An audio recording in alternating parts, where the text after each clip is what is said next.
사단은 오늘 저와 여러분에게 어떠한 방법으로 하나님의 사랑에서 끊으려고 시도하고 있습니까? 사실 어마어마하게 커 보이는 문제들, 엉켜버린 관계들, 이런 것들을 대할 때 우리는 그게 너무너무 커서 그냥 데려가 달라는 기도를 할 수밖에 없는 상황이 될 수도 있습니다. 그런데 우리가 어떤 하나의 사건을 통해서 하나님이 나를 버리지 않으셨고 하나님이 여전히 나를 사랑하고 계시다는 것이 믿어지고 깨달아질 수만 있다면 그 모든 것들을 감당할 힘이 정말 거짓말처럼 생겨난다는 것입니다. 그러므로 우리 그리스도인에 있어서 삶의 가장 큰 문제는 문제가 아니라 하나님과의 관계에서 오는 것을 믿으시기 바랍니다. 그래서 절대로 하나님의 사랑에서 우리가 끊어질 수 없는 이유 무엇인지 오늘 살펴보도록 하겠습니다. 첫 번째로 어떠한 대적이라 할지라도 우리를 하나님의 사랑에서 끊어지게 할 수가 없습니다. 자기 아들을 아끼지 아니하시고 우리 모든 사람을 위하여 내주시니가 어찌 그 아들과 함께 모든 것을 우리에게 주시지 아니하겠느냐. 이 사실을 깨닫게 되면 그 다음에 두려울 것이 없는 것입니다. 여러분, 부모와 자식과의 관계는 소유의 관계가 아니잖아요. 무한 책임의 관계. 하나님 아버지는 저희를 자녀 삼으셨기 때문에 무한 책임을 갖는 거예요. 자, 그러면 우리는 어떻게 살기를 원하실까요?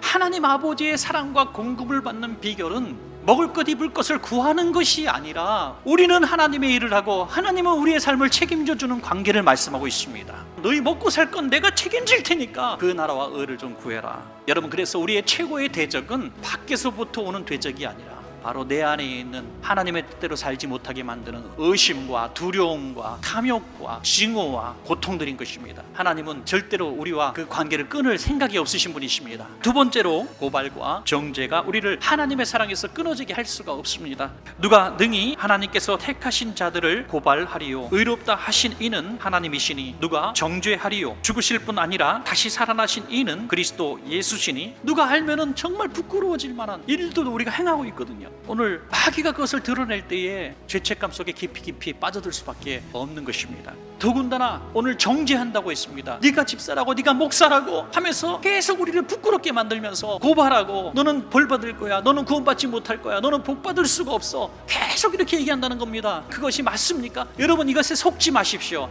마귀는 우리를 고발할 수도 없고 우리를 재판할 수도 없습니다. 심판자는 하나님 한 분밖에 없습니다. 무죄의 근거가 뭡니까? 죄인이지만 우리 죄를 예수 그리스도로 핏값으로 대속했다는 것입니다. 나도 너를 죄인이라고 말하지 않겠다. 가서 다시는 동일한 죄를 범하지 말라. 하나님은 우리를 부끄러워하지 않고 내 자식이 아니야 끊어버리지 않는 하나님이신 것을 믿으시기 바랍니다. 죄는 더 이상 우리에게 하나님의 관계를 이간질시킬 수 있는 수단이 될 수 없습니다. 예수님의 그 용서하시는 사랑과 끊어지지 않는 그 사랑을 믿으시고 베드로처럼 일어나는 복된 여러분 되시기를 주의 이름으로 축원합니다. 마지막 세 번째는 고통이 우리를 하나님의 사랑에서 끊어지게 할 수 없습니다. 마귀가 첫 번째 전력은 우리에게 고통을 주는 것입니다. 모든 것을 빼앗아가 버리고 우리를 병들게 만들고 우리를 외롭게 만들고 우리를 실패하게 만들면 하나님의 사랑에서 우리가 끊어질 줄로 생각한다는 것입니다.